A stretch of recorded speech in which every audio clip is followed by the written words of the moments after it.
Art Briles will not be fodder for our conversation. He will not take the slings and arrows of the redemption tour that he's going to have to take. Mm-hmm. If he's going to take another job, you're going to have to get a coach that's ready to take that for you, to give you some cover. You're going to have an institution or an organization that is willing to suffer for the short term and benefit in the long term in the redemption of what is a great football coach. At this point, Rob, I feel like he needs a Jim Gray, somebody that's going to ask a Gumble, somebody that's going to ask him every tough question possible on that situation, and just totally come clean on what he knew and what he didn't know. Like he's gonna, because at this point, like most people listen or whatever, we just like, oh well, there was sexual assaults going on the campus and he knew and he didn't. Like nobody's really read every line in the investigation that you're supposed to read to figure out really what went on. And that's not their job. So why would they? So he needs, if he really wants to get back in, but this whole like, I'm just going to stay in the shadows and then pop up at a job. Whack-a-mole. That's not going to cut it. That's not going to cut it. Like you're going to have to do a sit down and come clean. Now, Rudy, here's the problem that I think that he's run into. Okay. And I want to give,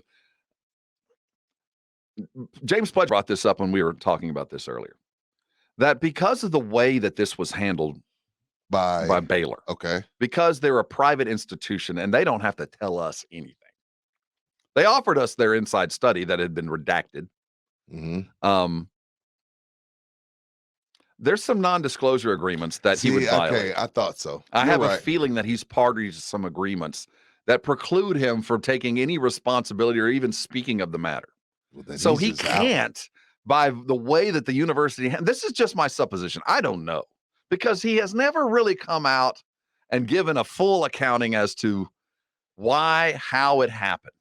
That's what I need to know. And we need to hear that for us to turn the page on this, because it might very well be, I didn't know, and this was held from me, and it was willful, yes, but if I'd have known the extent, I would have done something, and I didn't, and I'll take that to my grave. I am forever apologetic, and I'll work every day. Give him the opportunity to atone, to give us a mea culpa, that I have sinned, I admit it, let me self-flagellate, and let us move on. But he hadn't been able to do that. Could I have done more? Could I have looked into things more? Absolutely, and I know fully that I'm wrong in that. Like, you've never come out and said, unless I missed it. If I missed it, I apologize. But I've never seen him sit down in front of somebody on the camera, look dead in the camera, and say, I'm sorry. I'm sorry to the victims. I'm sorry to everybody involved. I should have handled things differently. When you don't do that, and like I said, you just hang out in the shadows and then like, hey, by the way, I'm here at this Canadian football team. We're like, what? Whack-a-mole. Wham! Nope. Yeah, like, no, it's like it's like a fly swatter. And when we talked about this last week, Rob, I was like, well, Rob, if the heat turned up so high, will he even keep this job? And you were like, I don't know. And I guess, less than 72 hours later, he steps down. But, we act like he deserves the job. Mm-hmm. I mean, should he even be allowed back in the realm? I guess you're allowed back in the realm, but should anybody even consider bringing this guy on? Because some things are so bad you don't get to come back from. And clearly this is one of them. Well, and at some point I just have to just like again, I don't have a hire Art Briles Facebook page. That's not what I'm saying by when I say, at some point you got to, give the guy another chance. But at the same time, I'm also not going to be irate because he's not getting a gig. I'm kind of indifferent on it. Like, if he does, he does. If he doesn't, he doesn't. Well, one thing I do know, that Hugh Jackson is a ride or die friend. Well, and listening to the Blitz yesterday, I found out that he has a foundation that's built around second chances. Mm-hmm.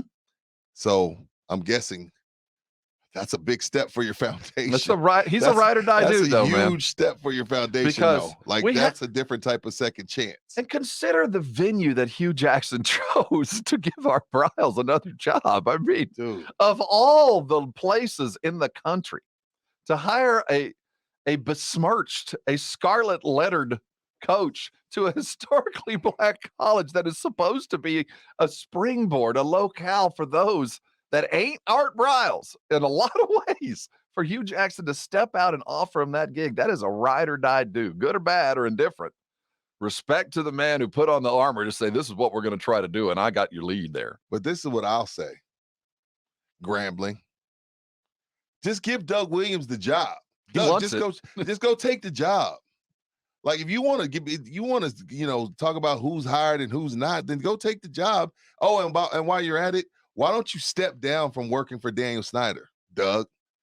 Since you so righteous, and since you got your chest in there and your nose in the air, Doug, why don't you quit working for Daniel Snyder, who's under fire his damn self?